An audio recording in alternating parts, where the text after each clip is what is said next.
It all started faster than anyone could prepare him for. A childhood pushed into the spotlight before he even understood what the spotlight really was. Because one moment he was just a kid with talent and dreams, and the next he was a global face recognized in millions of homes. His voice, his expressions, his character becoming part of everyday life for an entire generation. Fame arrived like a tidal wave, loud, overwhelming, and unstoppable. And while the world saw success, laughter, and opportunity, what they didn't see was a young boy quietly losing the chance to grow at his own pace. Every laugh from the audience locked him deeper into a single image, an image that followed him everywhere, into school, into interviews, into rooms where adults made decisions about his future while he smiled on cue. As the years passed, that early success stopped feeling like a gift and started feeling like a weight, because when fame comes too early, it doesn't ask permission, it doesn't wait for emotional strength, and it doesn't explain the cost. He was praised, celebrated, and remembered for one role, but that same role slowly erased everything else he was trying to become. While other kids were discovering who they were, he was already being told who he was supposed to be, and the world refused to let that image change. Inside, the pressure kept building, a quiet confusion about identity, worth, and purpose, because when your entire value seems tied to a character you played as a child, you start questioning whether people love you or just the memory of you.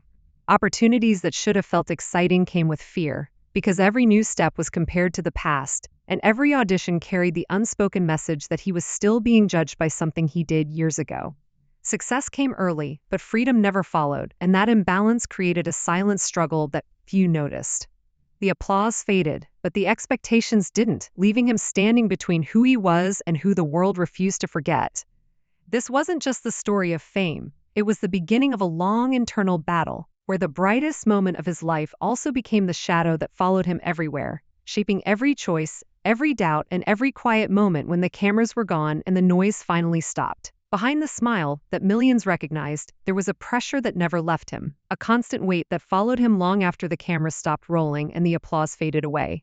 From the outside, it looked like confidence, charm, and control, but inside, the silence was loud and unforgiving. He was expected to be grateful at all times, to laugh at jokes that reduced his entire identity to a single character, to relive the same moments again and again as if his life had frozen in one chapter the world refused to close. Every interview, every public appearance carried the same unspoken demand, to be that person again, to sound the same, to act the same, to never outgrow the image people were comfortable with. The pressure wasn't dramatic or explosive, it was slow, steady, and invisible, the kind that sinks deep into the mind and reshapes how you see yourself. When people recognize you but don't really see you, it creates a loneliness that's hard to explain, because you're surrounded by attention yet starved of understanding. Over time, that disconnect began to wear him down, turning self-doubt into a constant companion. He questioned whether his talent was real or if it had expired with childhood, whether his voice still mattered or if it had already been decided for him. Smiling became a reflex, a shield, a way to survive expectations without revealing the confusion underneath. There were days when the pressure felt manageable, and others when it pressed so hard it was difficult to breathe, because carrying a legacy you didn't choose can feel like living someone else's life. The world celebrated the past, but inside he was trying to build a future that no one seemed interested in seeing. The silence between projects grew louder, and with it came anxiety, frustration, and the fear of being forgotten or remembered for the wrong reasons. This wasn't about weakness, it was about being human in an industry that rarely makes room for growth, especially when your childhood success becomes your permanent label. The smile stayed because it had to, but behind it was a man quietly wrestling with questions that fame never answers. Questions about purpose, self-worth, and whether he was allowed to be more than the role that made him famous. At some point, the calls slowed down, then stopped altogether, and no announcement was ever made, no explanation given, just a quiet shift that felt louder than any rejection letter. One day he was a familiar name, and the next he was standing outside an industry that had once welcomed him with open arms. Hollywood didn't slam the door, it simply stopped opening it, and that silence was its own kind of message. Meetings that once felt promising ended with polite smiles and vague promises. Auditions came with the same look of recognition followed by hesitation. And opportunities seemed to drift toward newer faces without the baggage of a childhood legacy. It wasn't about talent disappearing overnight, it was about perception hardening, about an industry that struggles to see growth when it's already decided who you are. Behind closed doors, insiders whispered about risk, about marketability, about whether audiences could accept him as anything other than the character they remembered. Those whispers became walls, invisible but solid, blocking paths that should have been open. Each missed opportunity reinforced a painful truth that Hollywood loves discovery but fears evolution, especially when the past is too familiar. The rejection wasn't dramatic or public, it was subtle and relentless, showing up as unanswered emails, unreturned calls, and conversations that ended before they truly began. For someone who had given so much of his youth to entertainment, the distance felt deeply personal, as if loyalty had an expiration date.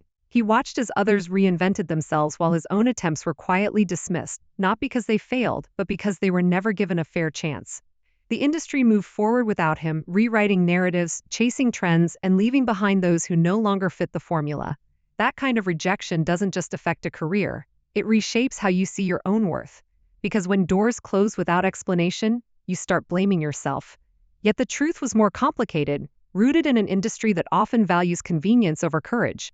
Hollywood didn't publicly turn its back, it simply looked the other way. And in that moment, he was forced to confront a reality few talk about: that fame doesn't guarantee longevity, and success doesn't promise loyalty. What remained was a quiet resilience, built not from applause but from endurance, as he stood in the shadows of an industry that once celebrated him, now navigating a path where recognition was no longer automatic, and survival depended on refusing to disappear. For years, the world laughed, quoted lines, and replayed moments without realizing that every joke carried a cost, because what felt like harmless humor to the audience slowly became a mirror he couldn't escape.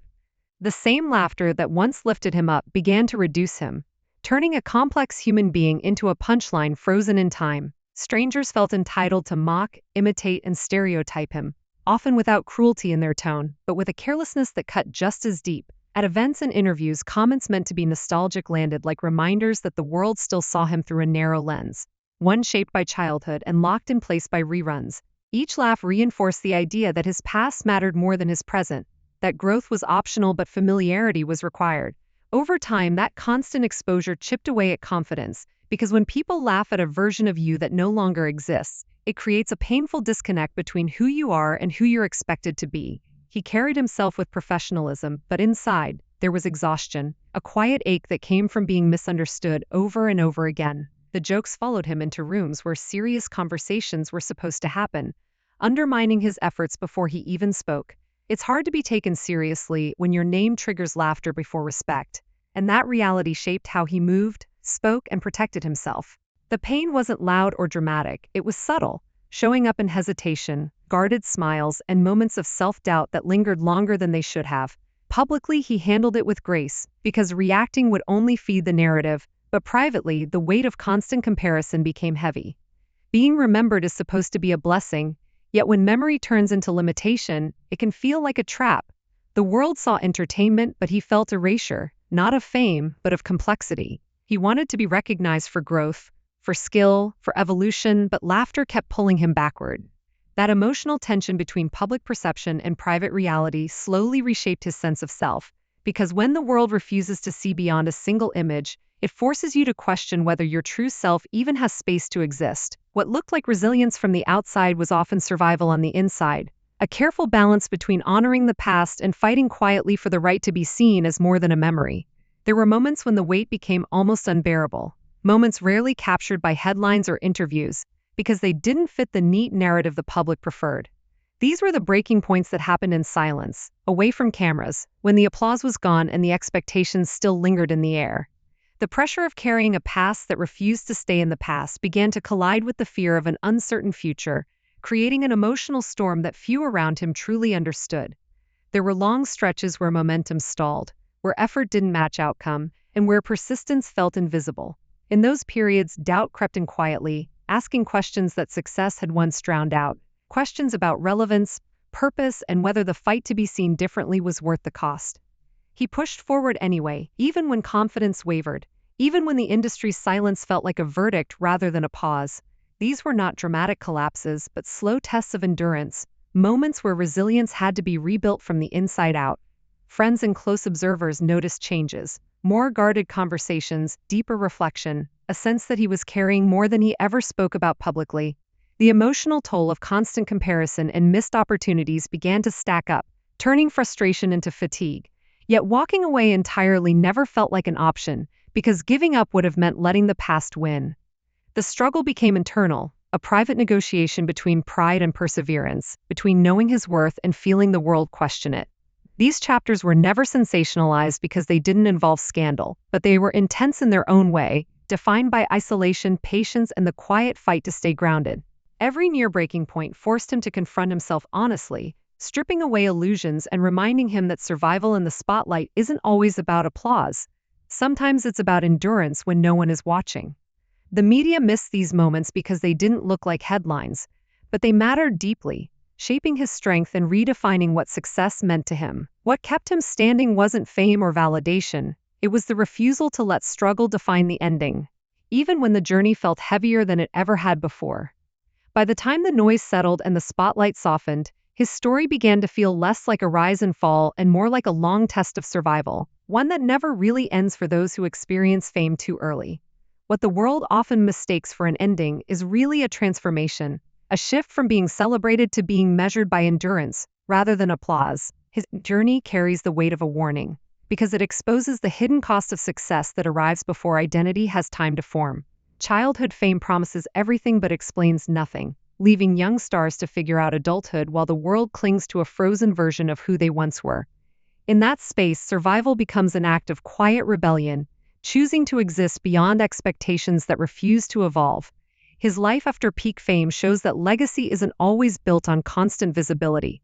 Sometimes it's shaped by resilience, self-awareness, and the courage to keep going when recognition fades.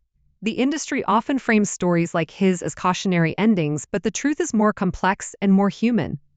This isn't about disappearing, it's about redefining success in a world that only celebrates beginnings and finales. His experience reveals how quickly admiration can turn into limitation, and how important it is for artists to reclaim their narrative before it consumes them. The lesson isn't tragic in the traditional sense, but it is heavy, because it forces us to confront how casually we consume people as memories, rather than evolving individuals. His survival stands as proof that life after fame exists, even if it doesn't look the way audiences expect. It's a reminder that being remembered is not the same as being understood, and that real strength often shows up long after the cameras move on. In many ways, his story feels like an ending because it closes the chapter of illusion, the belief that early success guarantees lifelong fulfillment. What replaces it is something quieter but more honest, a life shaped by hard-earned clarity rather than applause. This final chapter isn't about loss, it's about endurance, and the truth it leaves behind is uncomfortable but necessary. Fame can open doors, but survival teaches you how to walk through the world when those doors no longer lead anywhere familiar. In the end, the story is not about headlines or nostalgia.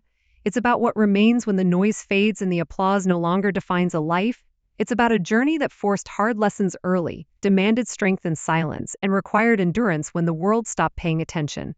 What looks like tragedy on the surface is really a mirror held up to an industry and an audience that often loves beginnings but struggles to respect growth. His path reminds us that fame can arrive quickly, but understanding comes much later, if at all. Behind every familiar face is a human being fighting to be seen beyond a single moment in time.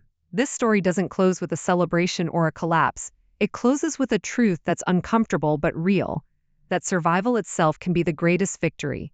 When the lights dim and the echoes of the past finally soften, what matters most is not how loudly someone was remembered, but how strongly they endured when the world moved on.